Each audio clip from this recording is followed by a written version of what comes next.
Film की शुरुआत हेवॉन नाम की एक ठंडी और बेरुखी महिला से होती है जो सियोल के एक बैंक में काम करती है और उसकी दुनिया सिर्फ अपने तक सीमित है। एक दिन जब वो अपने ऑफिस के बाहर एक लड़की पर हुए जानलेवा हमले की गवाह बनती है तो वो पुलिस की मदद करने से इनकार कर देती है, जिससे पता चलता है कि वो दूसरों की तकलीफों के प्रति कितनी उदासीन है।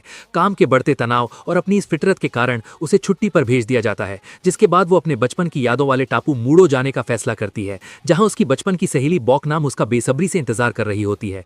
टापू पर पहुंचते ही हेवॉन को वहां का माहौल अजीब लगता है। बॉकनाम उसे पागलों की तरह गले लगाती है और बहुत खुश होती है, लेकिन हेवॉन ये देखकर दंग रह जाती है कि पूरे टापू पर रहने वाले मुट्ठी भर लोग बॉकनाम को इंसान नहीं बल्कि एक पालतू जानवर की तरह समझते हैं। बॉकनाम का पति मानसोक न केवल उसे दिन रात जानवरों की तरह पीटता है बल्कि सरेआम वेश्याओं को घर लाता है और अपनी पत्नी को उनके सामने बेइज्जत करता है। इतना ही नहीं, बॉकनाम का देवर भी उसके साथ लगातार बलात्कार करता है और टापू की 5 बूढ़ी औरतें जो वहां की पंचायत जैसी हैं, वे बॉकनाम को ही सारा दोष देती हैं और उसे कहती हैं कि एक औरत का जन्म ही मर्दों की सेवा और मार सहने के लिए हुआ है।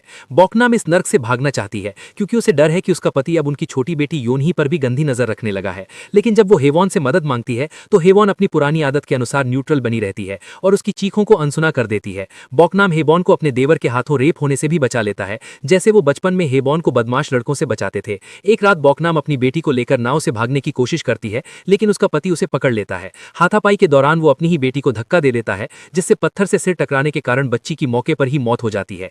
गांव वाले और पुलिस अधिकारी मिलकर इस हत्या को एक हादसा करार दे देते हैं और बॉकनाम को चुप करा दिया जाता है। अपनी इकलौती उम्मीद अपनी बेटी को खोने के बाद बॉकनाम के अंदर की ममता मर जाती है और उसकी जगह एक खूंखार प्रतिशोध जन्म लेता है। अगले दिन चिलचिलाती धूप में घंटों खेत में काम करते हुए वो अचानक खामोश हो जाती है और सूरज को एकटक देखने लगती है, मानो वो अपनी सारी इंसानियत को जला रही हो।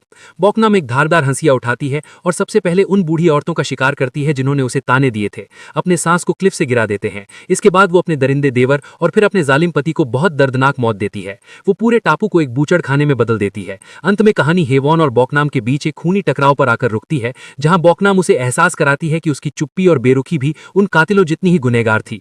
बॉकनाम उस पुलिस को मार डालता है जिसने इस केस की इन्वेस्टिगेशन की थी, लेकिन वो पुलिस भी उसे गोली मार देता है और बॉकनाम मर जाता है। फिल्म का अंत बहुत ही मार्मिक है, जहां अंततः हेवॉन बदलती है, लेकिन तब तक बहुत देर हो चुकी होती है और बॉकनाम की लाश के पास बैठकर वो उस पुराने पत्र को पढ़ती है जिससे ये संदेश मिलता है कि अगर समय पर किसी की आवाज सुन ली जाए तो किसी मासूम को शैतान बनने से रोका जा सकता है।